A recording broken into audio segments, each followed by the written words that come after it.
You're just being dramatic again, Anna, my dad sighed, barely looking up from his newspaper as I doubled over the kitchen sink, my breakfast threatening to make a reappearance. My stepmom, Diana, placed a gentle hand on my back, her concerned expression not quite reaching her eyes.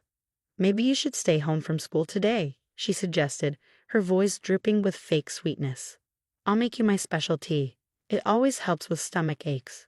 The thought of drinking anything she prepared made my stomach churn even more. This had been going on for months, ever since Diana moved in after their quick marriage. Every meal she prepared left me sick, dizzy, and sometimes even passing out. No, I managed to say, straightening up and wiping my mouth. I have a chemistry test today. I can't miss it.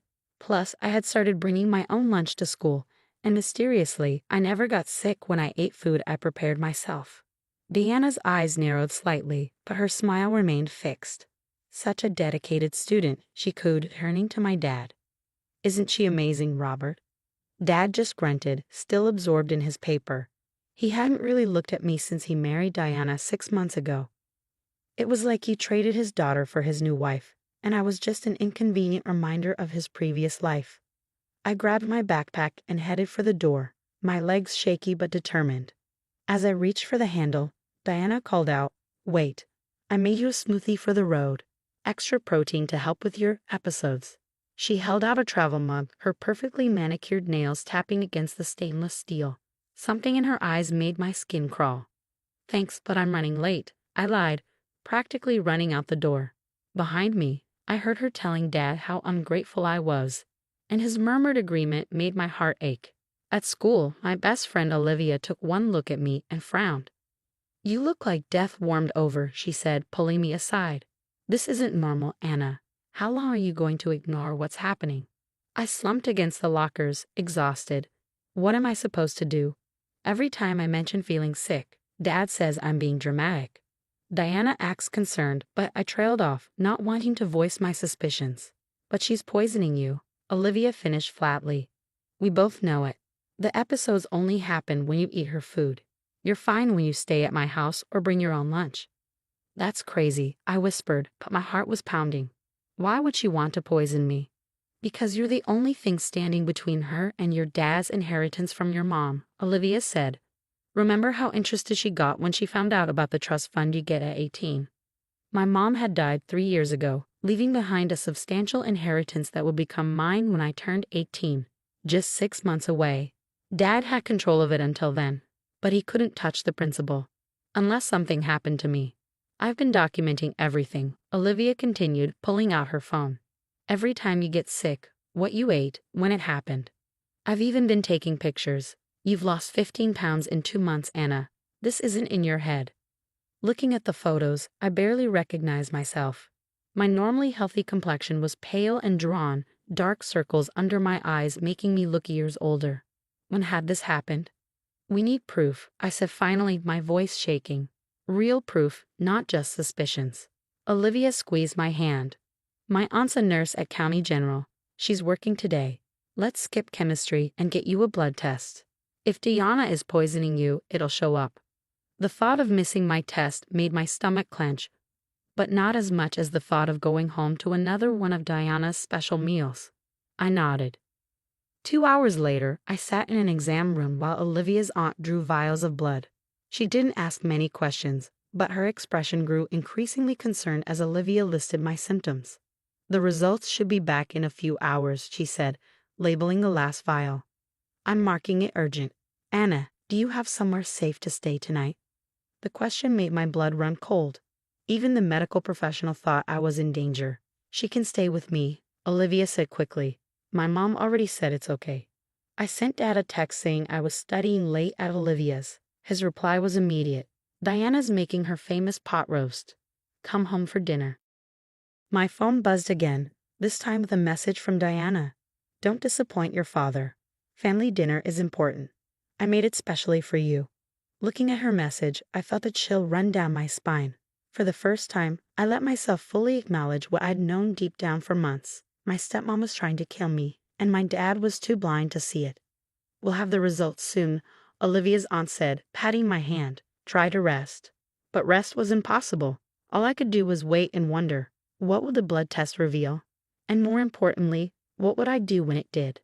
The hospital waiting room felt like it was closing in on me. Olivia paced back and forth while I stared at my phone, watching the messages pile up. Dad, Diana's worried about you. Come home now. Diana, the pot roast is getting cold, sweetie. I made your favorite gravy. Dad, stop being difficult. You're upsetting Diana. Each message made me feel sicker than the last. My hands shook as I turned off my phone, unable to bear any more of their manipulation. Anna Matthews, a voice called. I looked up to see Olivia's aunt with a doctor I didn't recognize. Their faces were grave. We need to talk about your test results, the doctor said, leading us to a private room. I'm Dr. Martinez, head of toxicology. What we found in your blood work is disturbing. He pulled up some charts on his computer screen. Your blood shows elevated levels of thallium, a highly toxic heavy metal. It's often called the poisoner's poison because it's colorless, odorless, and the symptoms can mimic other illnesses. My heart stopped. Thallium. Yes. It's commonly found in rat poison, but it's strictly controlled. Someone would have to deliberately obtain it and administer it regularly to cause these levels. Dr. Martinez leaned forward. Anna, is there someone who might want to harm you? Before I could answer, the door burst open. A police detective walked in, followed by 2 uniformed officers. I'm Detective Sarah Torres, she said, showing her badge. The hospital called us when they saw your results. We need to ask you some questions. The next hour was a blur. I told them everything. The mysterious illnesses that started when Diana moved in, how I only got sick from her food, the trust fund I'd inherit in 6 months. Detective Torres recorded everything while her partner took notes. We've seen this before, Detective Torres said grimly. The gradual poisoning, the gaslighting, the inheritance motive. Your father's new wife fits the profile perfectly. But my dad, I started, tears finally spilling. He wouldn't let her. Your father might be a victim of manipulation himself, she said gently, or he might be involved. We'll need to investigate both possibilities. Suddenly, my phone rang. Dad again. Detective Torres nodded. Answer it. Put it on speaker. Anna, where are you? Dad's voice was angry. Diana's been cooking all day, and you're being incredibly rude. I'm at the hospital, Dad, I said, my voice shaking. Getting blood tests. For heaven's sake, not this attention-seeking behavior again. Diana was right, you're just jealous of her. Come home now, or what, Dad? I interrupted, finding strength in my anger. Or you'll let her poison me again. Silence. Then Diana's voice in the background. Robert, she's being ridiculous. You know I'd never. We have the blood tests, I continued. They found thallium. The police are here. The phone clattered on their end. I heard Diana's muffled voice. They can't prove anything. Robert, tell them. Detective Torres took the phone. Mr. Matthews, this is Detective Torres from Metro PD. Stay where you are. Officers are on their way to your location. She hung up and turned to me. You'll need to stay in the hospital overnight for treatment and monitoring.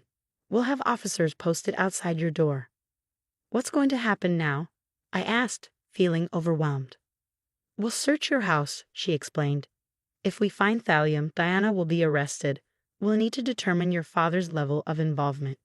Olivia, who had been quietly supportive throughout everything, finally spoke up.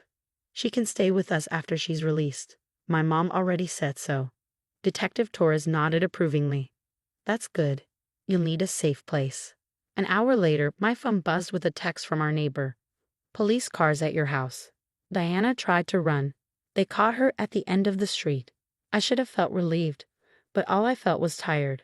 Tired of being sick, tired of not being believed, tired of having to fight for my life in my own home. Get some rest, Olivia's aunt said, adjusting my IV. You're safe now. But as I lay in the hospital bed, watching police officers station themselves outside my door, I wondered, was I really safe? And how had my life turned into something out of a crime show? More importantly, what would happen when I finally had to face my father again? The man who had chosen to believe his new wife over his own daughter, who had watched me waste away and called it dramatic. Could any blood test repair that kind of betrayal? The medication they gave me started to take effect, and as I drifted off, I heard Detective Torres on the phone in the hallway. Search the kitchen first. Focus on the tea collection and any powdered supplements. And check the smoothie in the travel mug by the sink. Something tells me we'll find exactly what we're looking for. 3 days later, I sat in Detective Torres' office, staring at the evidence photos spread across her desk. The search of our house had revealed everything. Packets of thallium hidden in Diana's specialty collection, traces of poison in her protein powder, and detailed notes about dosages in her personal diary. She was methodical, Detective Torres explained. Started with small doses, gradually increasing them. Her diary shows she was planning to deliver a fatal dose on your birthday, 3 weeks from now. My stomach lurched. And my dad. She sighed, shuffling some papers. Your father was willfully ignorant, but we found no evidence he knew about the poisoning. He's facing charges of child endangerment and neglect, but not attempted murder like Diana. I nodded, feeling strangely numb. Dad was being held in a different jail from Diana, and both were denied bail. My phone was full of voicemails from him, ranging from angry accusations to tearful apologies. I hadn't listened to any of them. There's something else, Detective Torres said, pulling out another document. When we searched Diana's computer, we found searches about your mother's death 3 years ago. My head snapped up. What? She was researching your mother's symptoms before her accident. We've reopened that investigation. The implications hit me like a truck. Had Diana been in our lives even before she married Dad? Had Mom's death really been an accident? The DA is offering Diana a deal, Detective Torres continued. If she cooperates with the investigation into your mother's death, they'll recommend a lighter sentence for your poisoning. I stood up abruptly, needing to move. I can't think about that right now. You don't have to. Focus on getting better. The hospital says your thallium levels are dropping, but you'll need ongoing treatment. I was staying with Olivia's family, who had become my sanctuary. Her mom, a family court lawyer, was helping me file for emancipation. The trust fund my mom left would be enough to support me through college and beyond. That evening, as Olivia and I sat in her backyard, my phone rang with an unfamiliar number. It was Dad, calling from jail. Answer it, Olivia encouraged. You're safe now. He can't hurt you anymore. With shaking hands, I accepted the call. Anna, Dad's voice cracked. Princess, I'm so sorry. I should have listened. Should have protected you. Like you protected Mom? I asked coldly. His sharp intake of breath told me everything. What are you talking about? The police are reopening Mom's case, Dad. Did you know Diana back then? Did you know what she did? No, he protested. I met her at a grief support group 6 months before we married. She helped me through losing your mother. She helped herself to Mom's life, I corrected. And then she tried to help herself to mine. The silence stretched between us, heavy with unspoken accusations. I failed you, he finally whispered. I failed both of you. Yes, you did. My voice was steady now. Goodbye, Dad. I hung up, feeling lighter somehow. Olivia squeezed my hand, and we watched the sunset together. 6 months later, I stood in court watching Diana's sentencing. She had taken the DA's deal, confessing to everything, including her role in my mother's death. She had been stalking our family for years, positioning herself to replace Mom and eventually me. Dad got 5 years for child endangerment. Diana got 25 to life. Neither sentence felt long enough, but at least it was over. I turned 18 the week after the sentencing, inheriting both my mom's trust fund and our family home. The first thing I did was hire a hazmat team to deep clean the kitchen. The second was to start therapy. Olivia's family helped me move back home, and slowly the house began to feel safe again. I replaced Diana's poison tea collection with my own carefully chosen herbs. I learned to cook for myself, finding joy in preparing meals that nourish rather than harmed. 1 year later, I stood in my kitchen, preparing dinner for Olivia and her family. The people who had believed me, protected me, and helped me rebuild my life. The acceptance letter to the forensic science program at State University was proudly displayed on my fridge. To new beginnings, Olivia's mom toasted at dinner. And to believing women when they say something's wrong, Olivia added firmly. I raised my glass, thinking of how far I come from that scared, sick girl who couldn't convince her own father she was being poisoned. To truth, I said, no matter how bitter it tastes. Later that night, I added a final entry to my journal. Mom, I hope you're proud. I survived what killed you. I exposed the truth. And I promise I'll spend my life making sure no other daughter has to fight so hard to be believed. The bitter taste of betrayal would always linger, but I had transformed it into something powerful, a determination to protect others and a commitment to trust my own instincts. Sometimes the most toxic thing in our lives isn't the poison in our food, but the people who make us doubt our own truth. I was finally free, and more importantly, I was alive. That was the best revenge of all.